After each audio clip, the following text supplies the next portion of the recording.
In the dense forests of upstate New York, 143 unmarked graves were discovered in 1862 beneath the floorboards of an abandoned church. The local authorities documented that each skeleton showed signs of systematic torture, fractured limbs that had healed before death, evidence of repeated near drowning, and strange markings carved into their bones for over 160 years.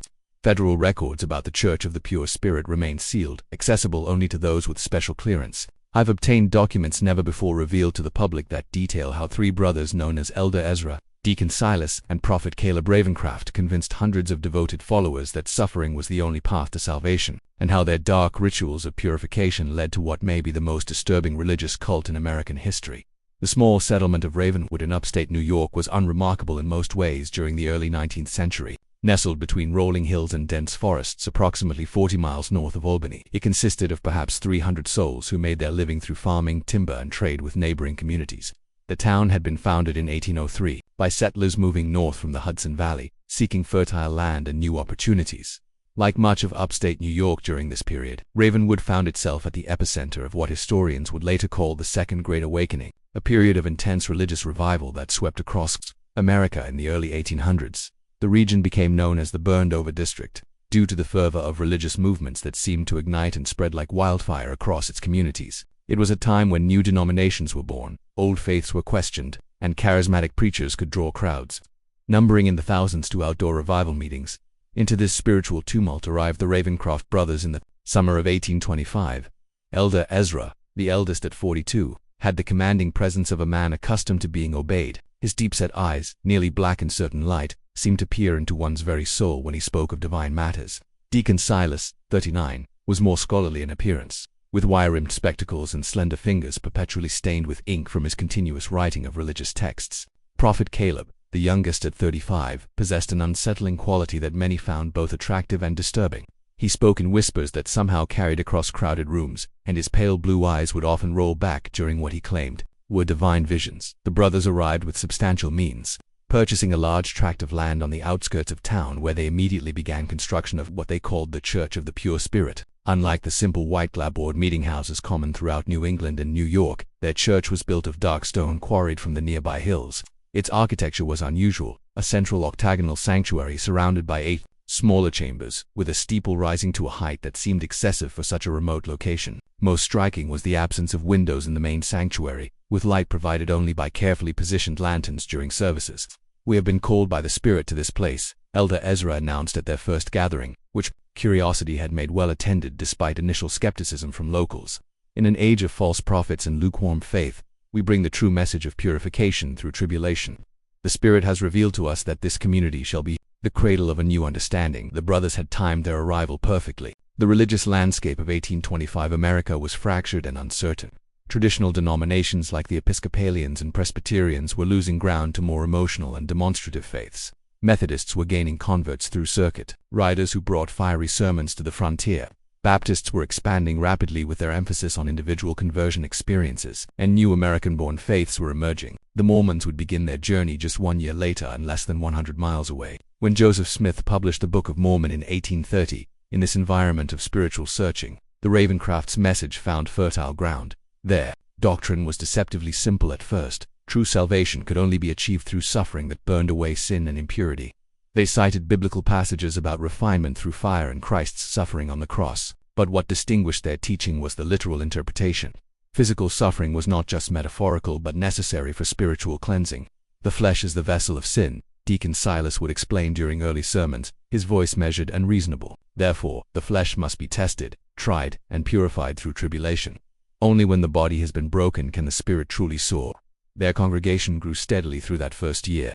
The brothers were selective about who could join, requiring potential members to undergo a discernment interview with Prophet Caleb, who would determine if they were worthy vessels for purification. Those accepted were predominantly from 3 groups: the desperately poor seeking community and purpose, the deeply troubled seeking redemption from past sins, and the wealthy seeking spiritual experiences beyond what traditional churches offered. Margaret Wilkins was among the first converts, a widow who had lost her husband and 2 children to scarlet fever the previous winter. She had been contemplating ending her life when she encountered Elder Ezra in town. "He looked at me as though he could see my thoughts," she wrote in a journal later discovered by federal investigators. "He told me my suffering had meaning, that it was preparing me for a greater purpose. For the first time since burying my family, I felt something other than despair.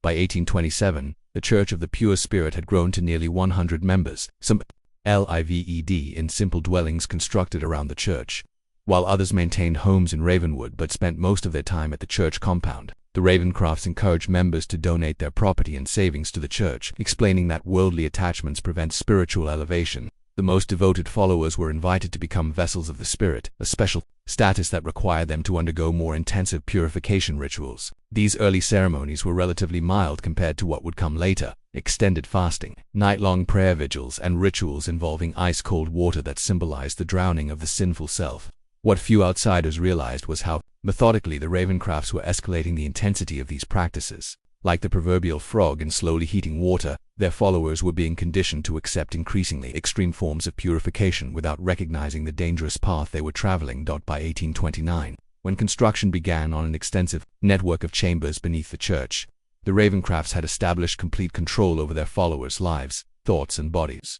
The stage was set for darkness to descend upon the Church of the Pure Spirit. As Prophet Caleb reportedly told his brothers in a private meeting documented years later, "The sheep have been gathered. Now begins the true work of the shepherd."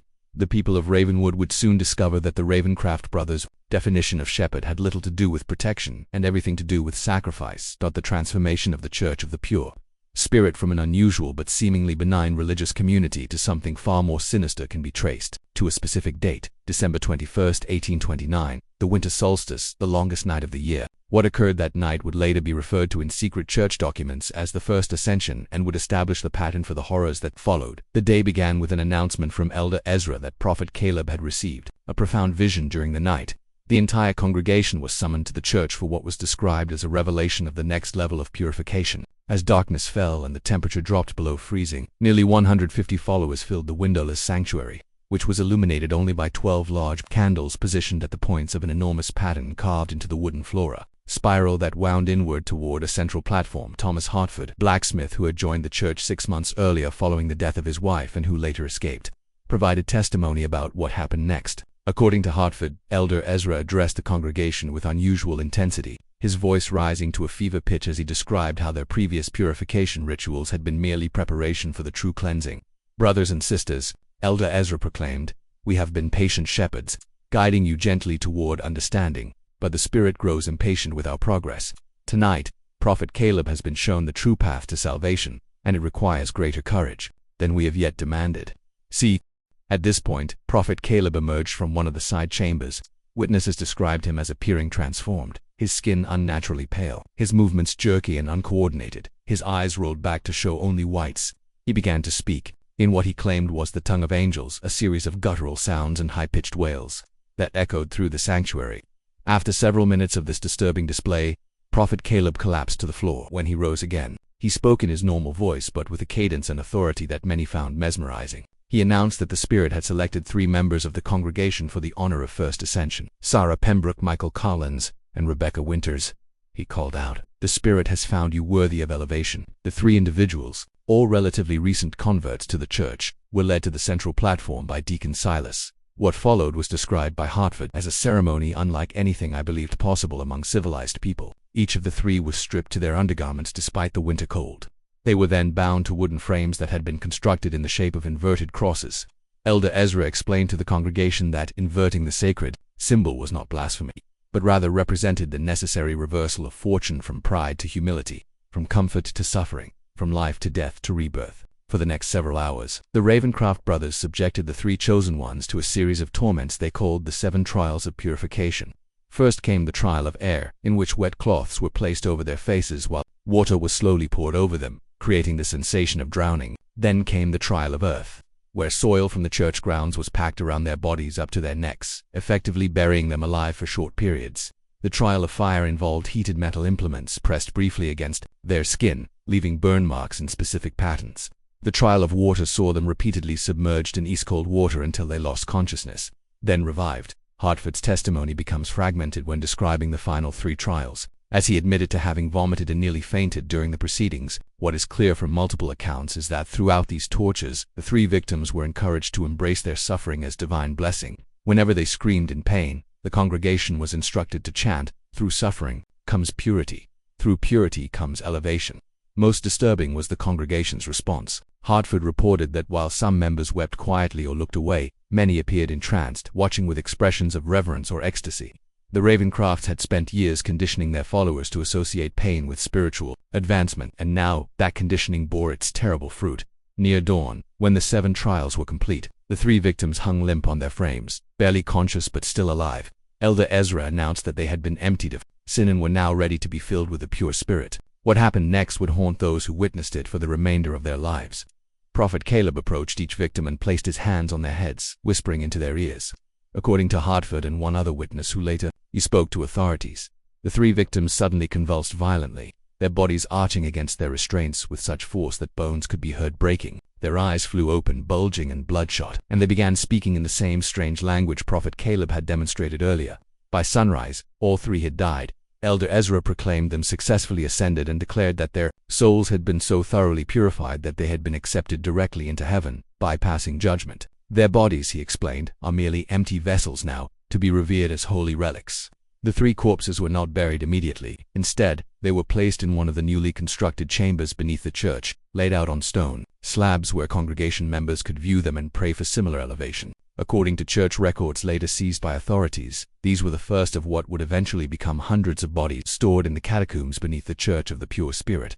The morning after the first ascension, several congregation members quietly packed their belongings and fled Ravencroft. Thomas Hartford was among them, though he would not speak of what he had witnessed for many years, believing no one would believe such horrors possible in Christian America. Those who remained became even more devoted to the Ravencrofts and their twisted doctrine. The brothers had crossed a threshold into murder disguised as religious ceremony and found that their control over their followers was not diminished but strengthened within the Church of the Pure Spirit. Death had become sacrament, as Prophet Caleb reportedly told his brothers after the ceremony in a conversation, later recounted by a church elder who eventually turned state's evidence. Now we have shown them the true face of God, and they did not turn away. There is nothing they will not accept from us now. He was right. The first ascension marked only the beginning of the atrocities at the Church of the Pure Spirit. What followed would be 3 decades of escalating horror, hidden behind the respectable facade of religious devotion. In the years following the first ascension, the Church of the Pure Spirit underwent a transformation that went largely unnoticed by the outside world. From 1830 to 1845, the Ravencroft brothers refined their methods and expanded their influence, developing both their theological justifications and their practical techniques for what they termed elevations, but what were in reality killings. The brothers were careful to maintain a veneer of respectability. The public face of their church emphasized charity, community, and spiritual renewal themes that resonated perfectly with the ongoing religious revival sweeping through the burned-over district. Outwardly, they participated in the broader religious community, occasionally hosting gatherings where other preachers were invited to speak, and making donations to causes such as temperance societies and orphanages. Behind this facade, however, the true nature of their operations grew increasingly complex and disturbing. The underground chambers, initially constructed as simple cellars, were expanded into an elaborate network of tunnels and rooms that extended far beyond the church's footprint. Local workers hired for the initial construction were replaced by devoted church members who could be trusted with secrets, and eventually the excavation was performed exclusively by vessels of the Spirit followers who had proven their absolute loyalty. By 1835, the catacombs, as they came to be known among the inner circle, contained at least 7 large chambers and dozens of smaller alcoves. Each served a specific function in the Ravencrofts' twisted theology. The chamber of preparation, where candidates for elevation were kept in isolation for days before their ordeal. The chamber of trials, where the 7 purification torches were administered. The chamber of ascension, where the final fatal rituals took place. And, most disturbing of all, the chamber of saints, where the bodies of the ascended were preserved. This preservation of corpses became a central element of the cult's practices. Unlike most religious groups that reverently bury their dead, the Ravencrofts kept the bodies of their victims in various states of preservation. Some were partially mummified using techniques Deacon Silas had allegedly learned from medical texts. Others were reduced to clean skeletons through methods that investigators would later struggle to reconstruct. These remains were arranged in elaborate tableaus throughout the chamber of saints, posed in positions of prayer or ecstasy, sometimes articulated with wire to maintain their posture. Elizabeth Carver, who joined the church in 1832 and eventually escaped in 1844, provided some of the most detailed accounts of these chambers. The smell was the first thing that struck you, she recounted to federal investigators. Not the stench of decay as one might expect, but the overwhelming odor of chemicals, turpentine, alcohol, and something sweeter I couldn't identify. The brothers claimed it was the perfume of sanctity, but I later learned it was substances used in embalming. Carver described how new members were gradually introduced to the existence of these chambers, first hearing about them as symbolic spaces, then being permitted limited access to the less disturbing areas, and finally for those deemed most loyal being allowed to witness or even participate in the rituals conducted within them.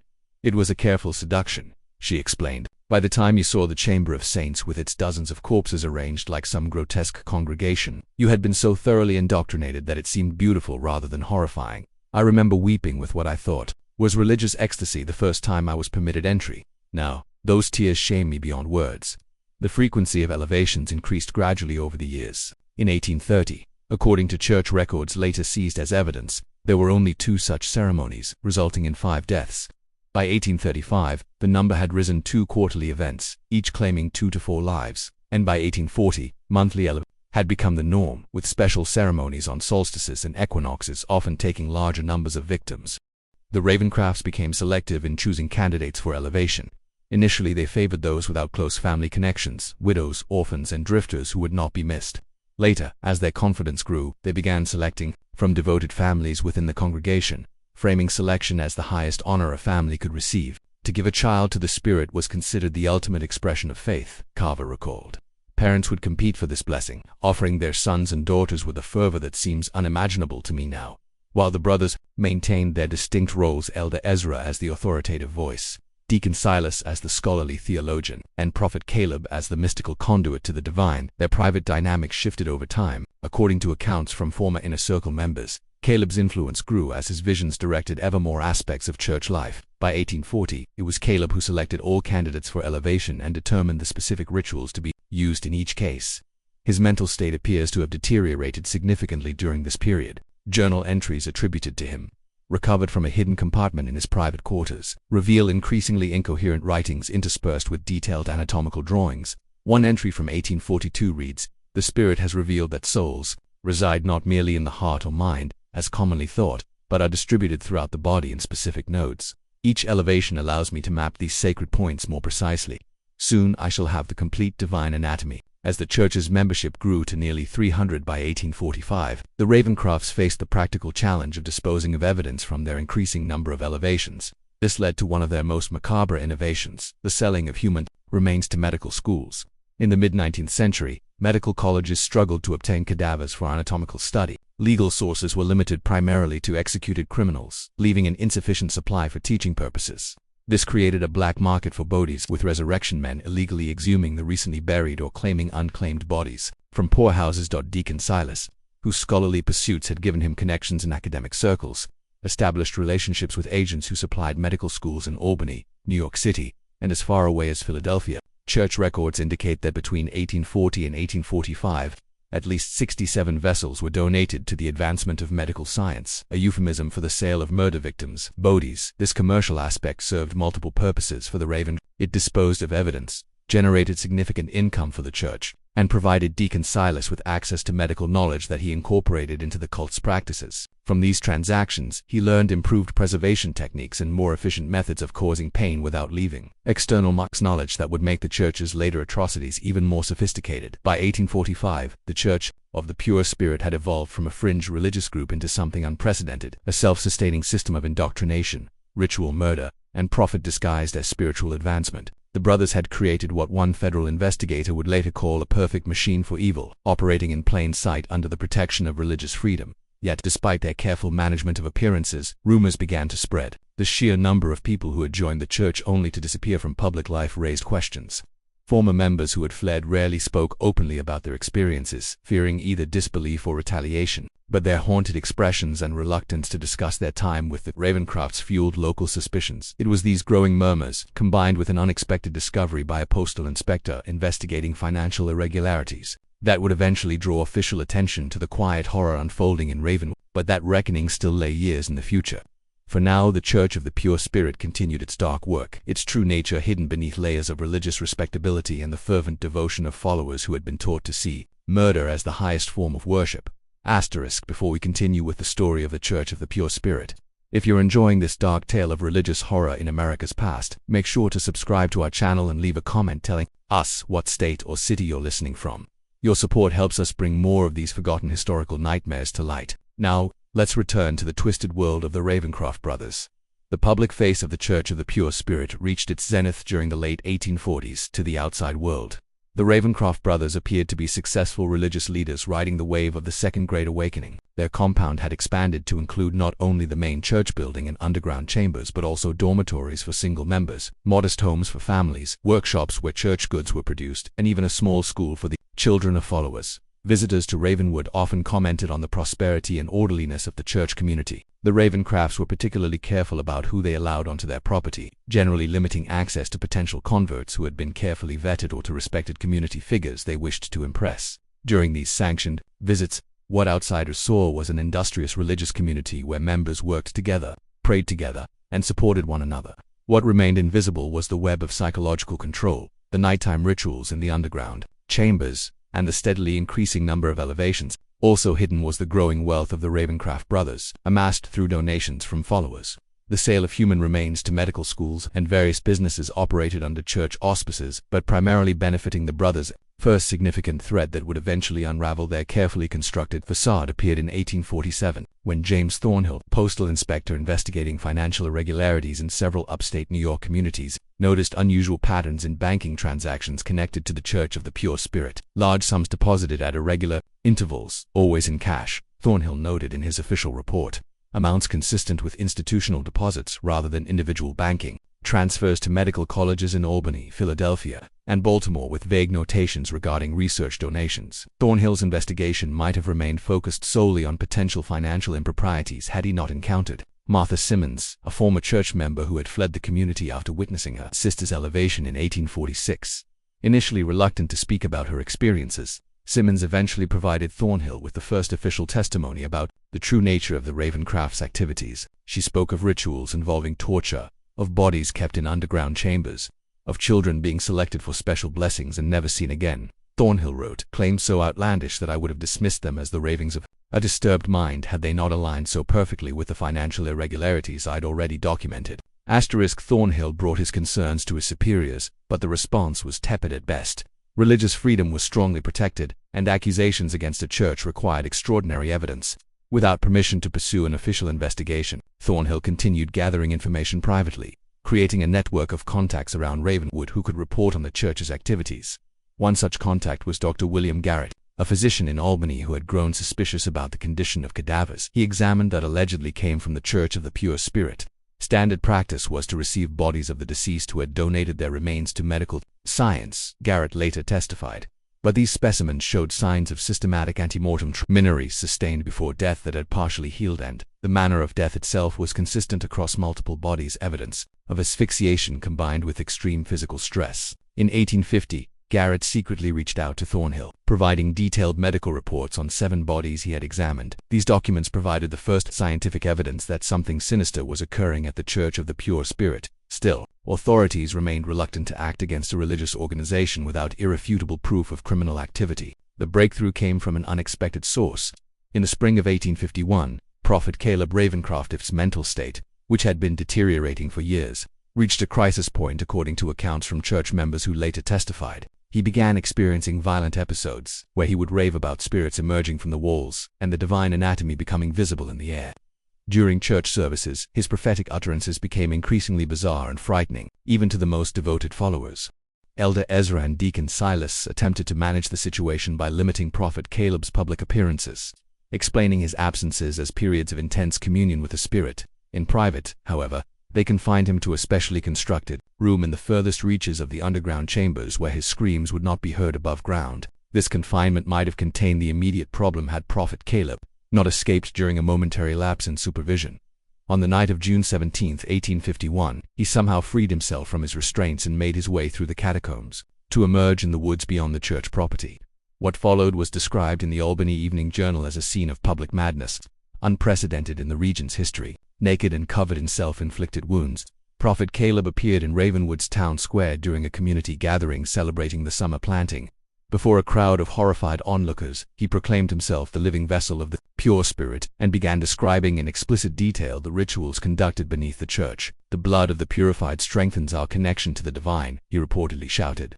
217 vessels have been emptied, and the Spirit has filled me with their essence. The chambers beneath hold the sacred remains of the elevated, and soon, all of you shall join them in glorious suffering. Local authorities detained Prophet Caleb, initially believing him to be simply a dangerous lunatic. When he identified himself as one of the Ravencroft brothers, however, his ravings took on new significance. Thornhill, who had cultivated relationships with several local officials, was notified immediately. He arrived in Ravenwood the following day to interview Prophet Caleb. What he found was a man in the final stages of complete psychological collapse. Prophet Caleb alternated between periods of catatonic silence and frenzied confession, during which he provided details about the church's activities that corroborated earlier testimonies from escaped members. Most significantly, he drew detailed maps of the underground chambers, including locations of hidden entrances and the Chamber of Saints, where victims' remains were kept. Armed with this new evidence and Prophet Caleb's first-hand testimony, Thornhill finally secured authorization for an official investigation. However, word of Prophet Caleb's detention and subsequent questioning reached Elder Ezra and Deacon Silas before authorities could organize a proper search of the church grounds. What happened next demonstrated the brothers' ruthless efficiency in crisis management.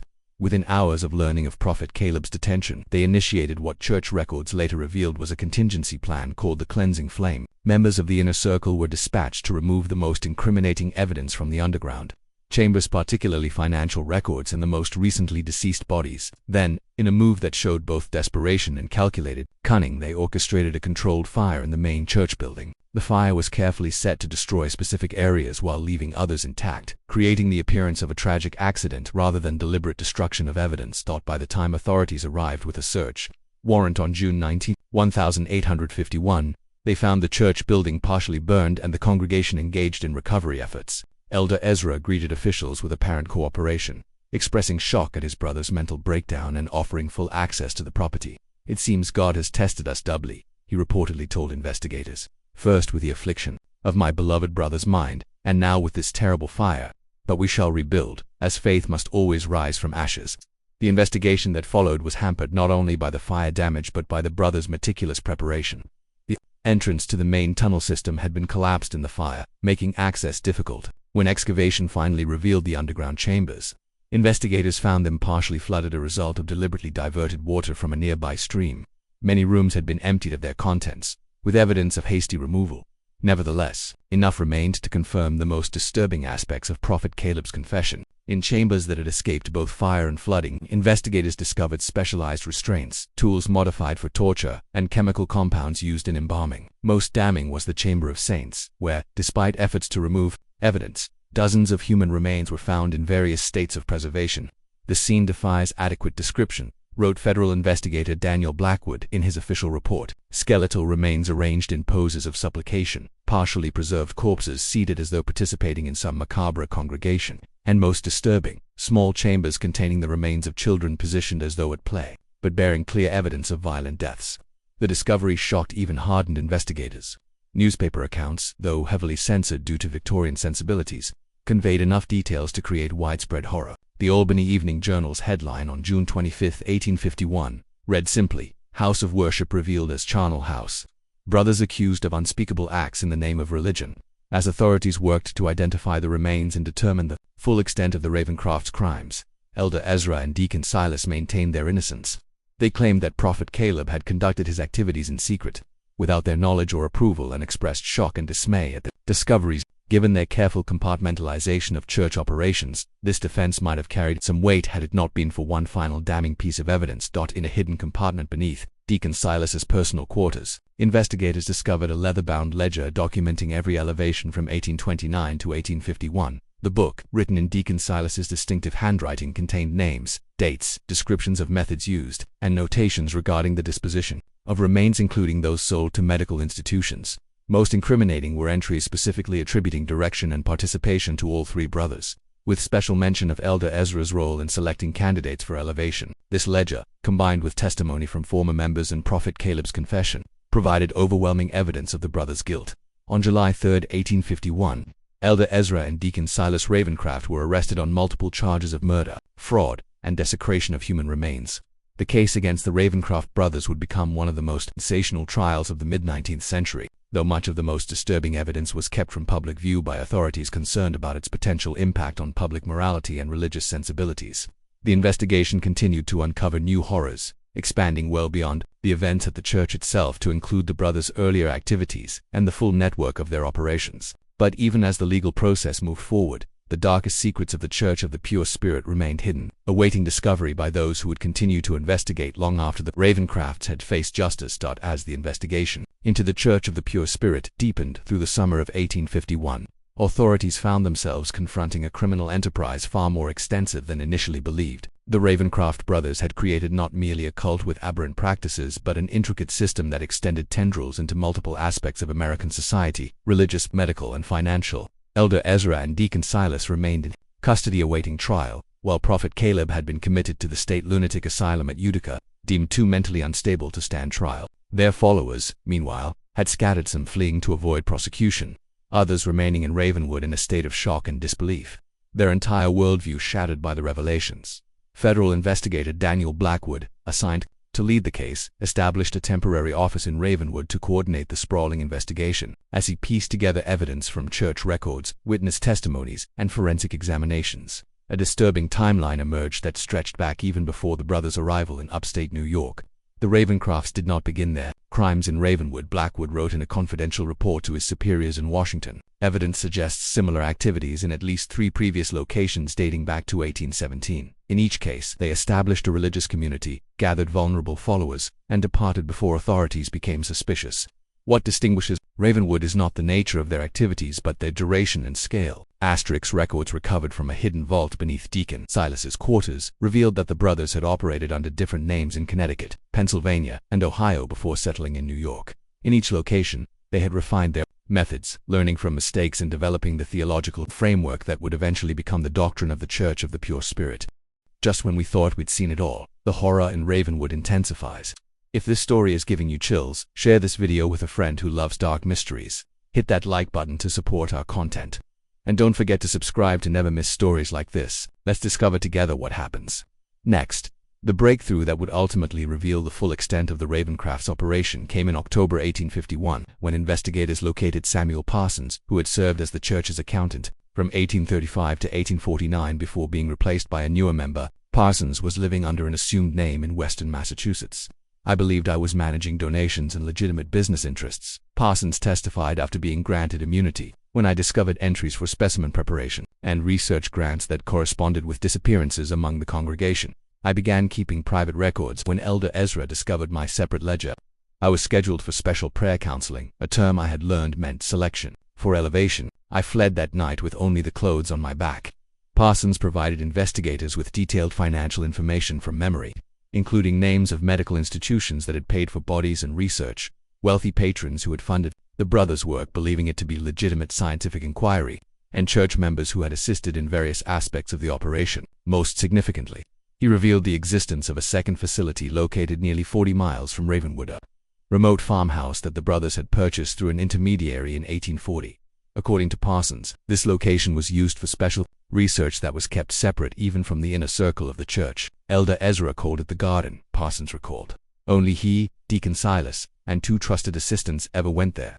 Supplies were delivered monthly, medical equipment, chemicals, specialized restraints, and occasionally selected subjects would be transported there, always at night. None ever returned. When authorities located and searched the farmhouse, what they discovered exceeded even the horrors found beneath the church. The building had been converted into a sophisticated research facility with rooms designed for different types of experiments.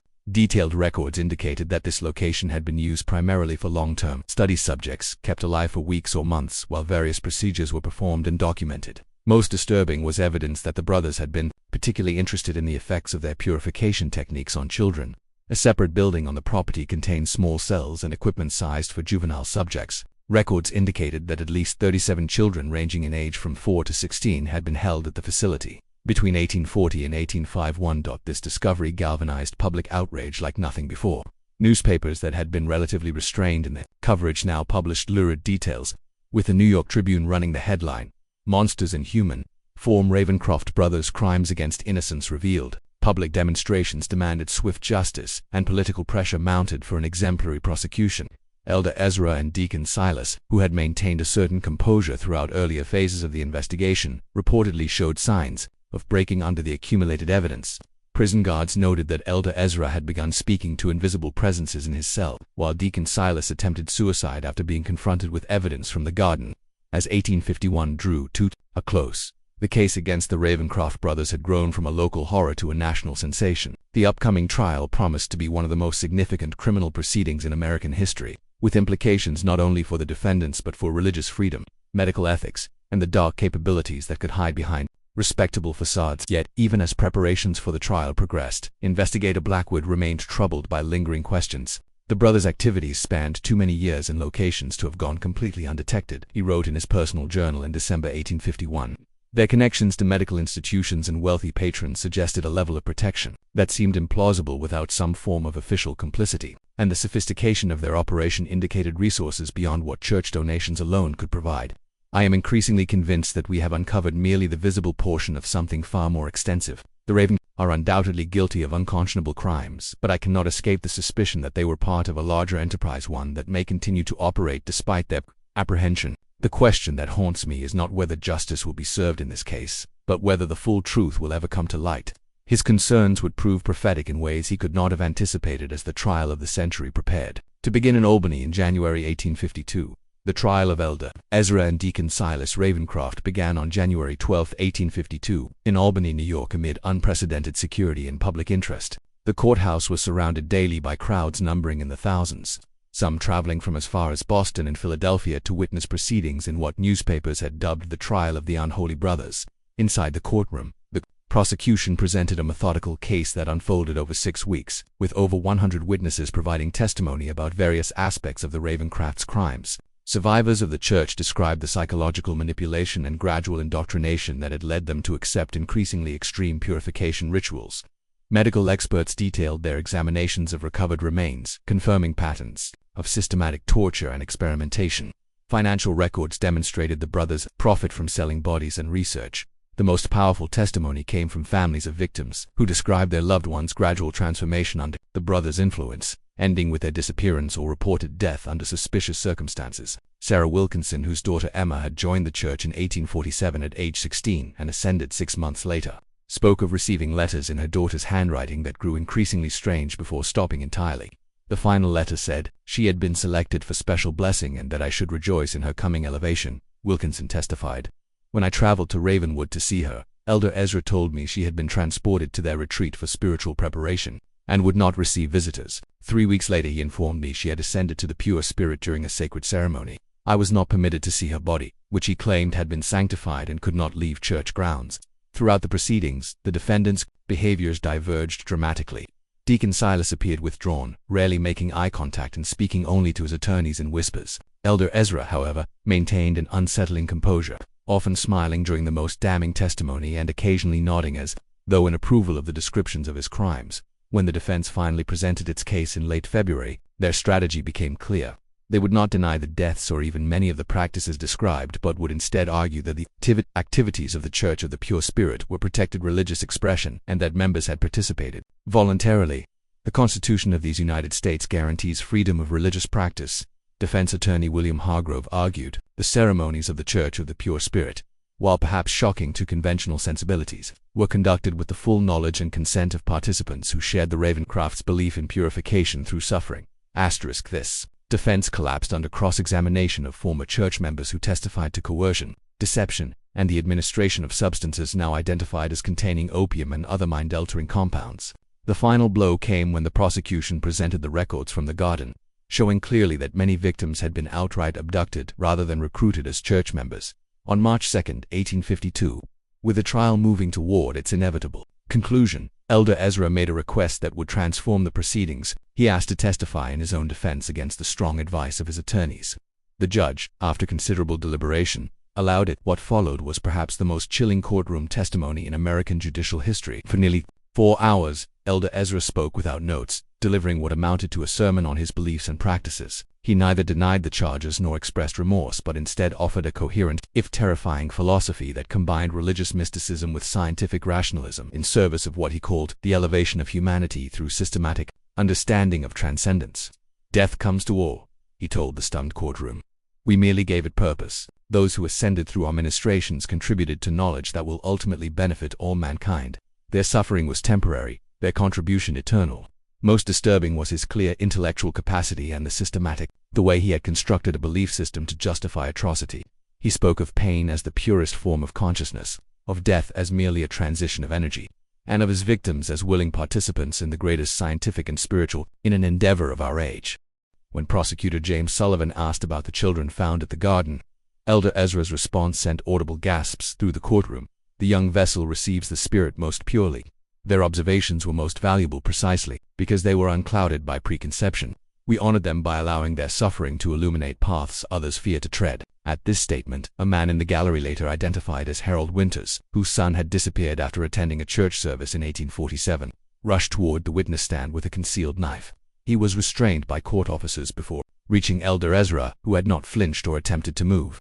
"You see," Elder Ezra remarked calmly after Winters had been removed, "even now the mere suggestion of truth provokes violence from those too limited to comprehend it. This has always been the response to those who push beyond conventional boundaries of knowledge and belief."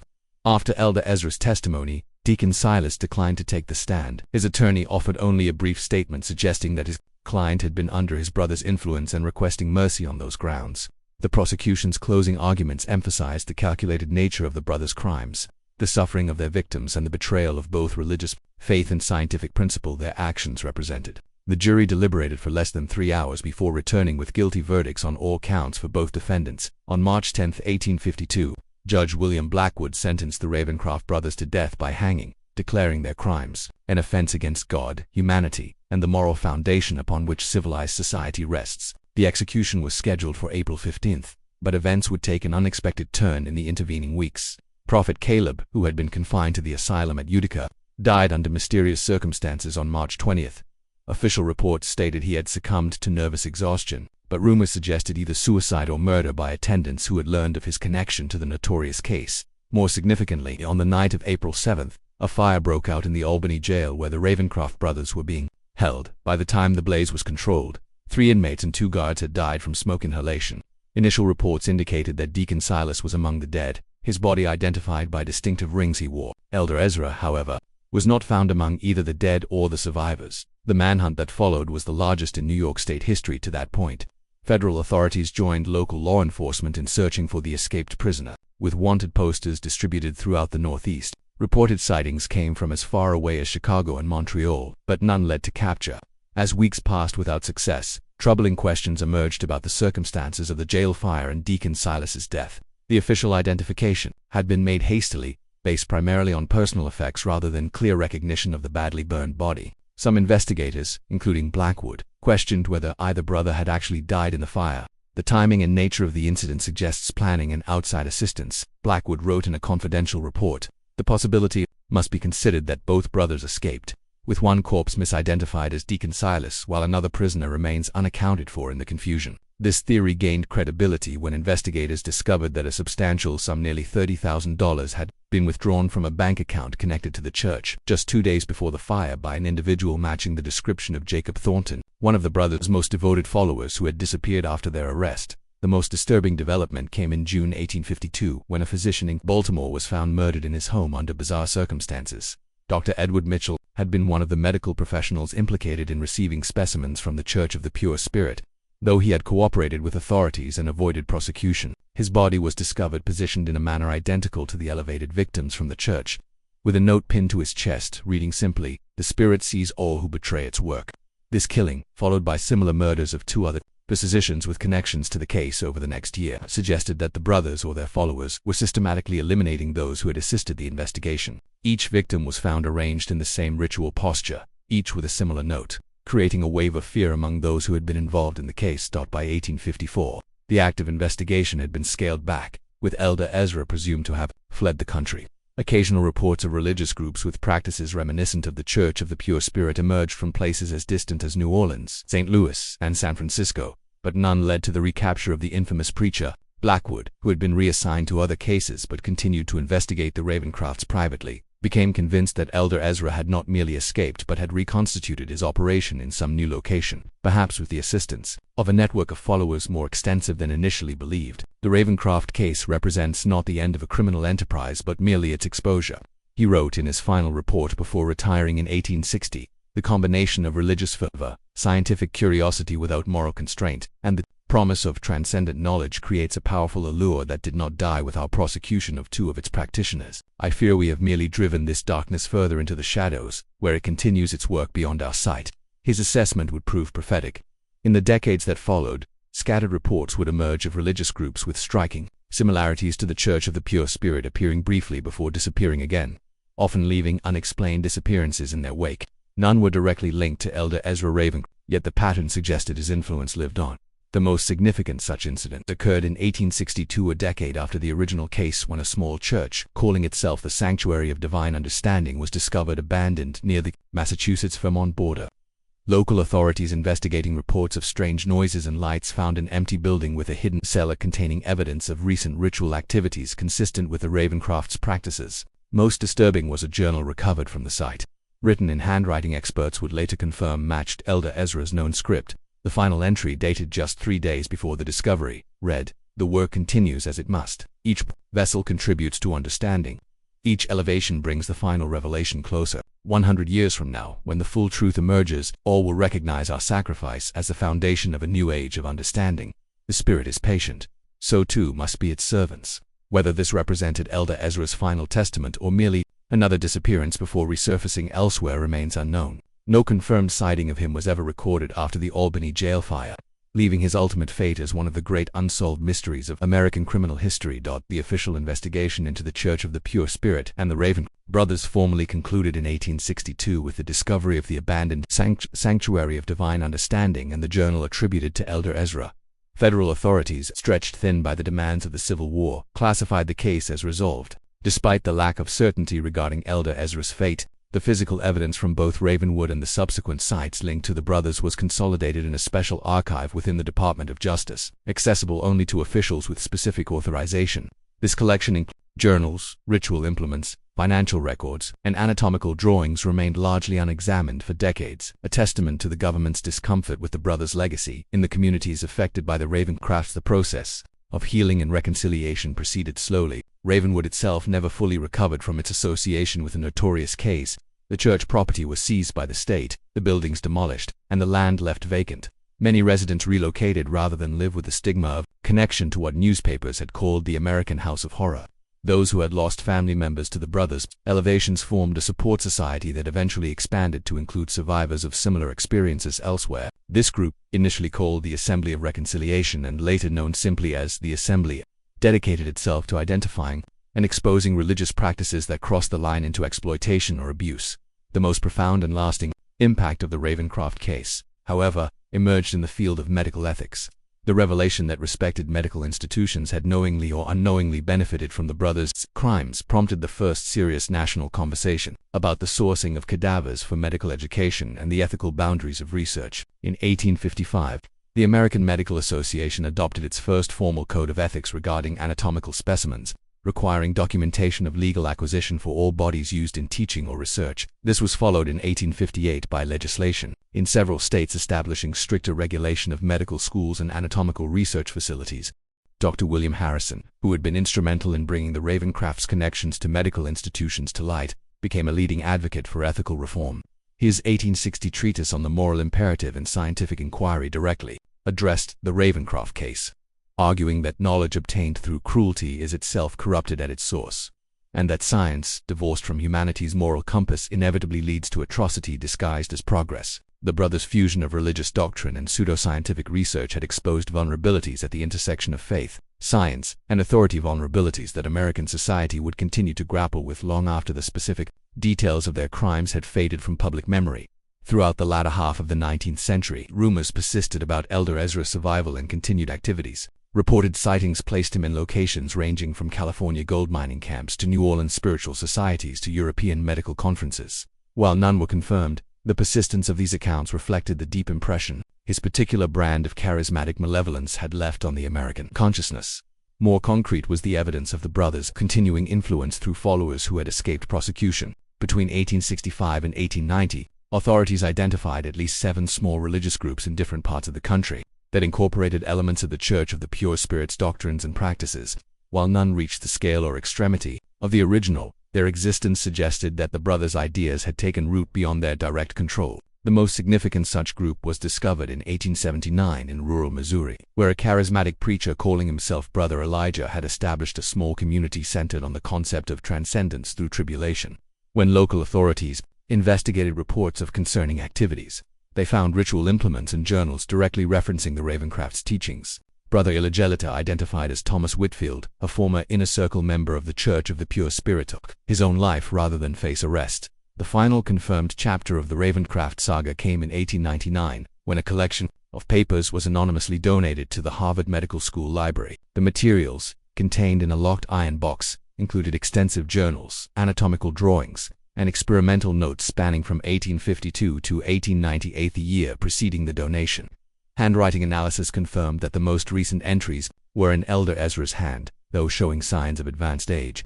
The final entry, dated December 31, 1898, read, "As the century draws to its close, so too does my work in this vessel. Age has finally accomplished what the law could not. I go now to join the pure spirit. Content in knowing that the seeds we planted have taken root and will flower in ways we could only imagine. The next generation of seekers will build upon our foundation, finding new methods for the great work of transcendence. The suffering was necessary. The knowledge remains. The spirit continues." Whether this represented Elder Ezra's genuine final testament or an elaborate hoax has never been definitively established. If authentic, it would indicate that he had survived to the age of 115 and, unlikely though not impossible, longevity. More significant than the question of authorship, however, was the fact that the journals contained detailed experimental protocols and observations that appeared to have influenced certain legitimate medical research in the early 20th century, suggesting that elements of the brothers' work had indeed infiltrated mainstream science despite their horrific methods. Harvard officials, upon recognizing the nature of the materials, immediately sealed them from public access. In 1902, after consultation with federal authorities, the collection was transferred to a secured government archive where it remained classified until 1972, when limited access was granted to scholars researching the history of medical ethics. The site of the original Church of the Pure Spirit in Ravenwood remained vacant until 1923, when the state of New York designated it a restricted area, fencing the property and posting warnings against trespassing. Local legends claimed the ground was cursed, with stories of strange lights, unexplained sounds, and feelings of overwhelming dread reported by those who ventured too close to the perimeter. In 1967, a team from the State University of New York conducted the first archaeological survey of the site using then modern techniques to examine areas that had been inaccessible during the original investigation. Their discoveries included additional human remains in previously unexcavated portions of the tunnel system, bringing the estimated victim count to over 400, significantly higher than the 276 documented in the official record. Most disturbing was the discovery of a sealed chamber containing remarkably well-preserved documents that appeared to outline plans for expansion beyond Ravencroft. These materials suggested that the Church of the Pure Spirit had been intended as merely the first node in a network of similar operations throughout the United States, and potentially a broader vision that Elder Ezra may have continued pursuing after his escape today. More than 160 years after the Ravencrofts' reign of terror was exposed, their legacy persists in multiple domains.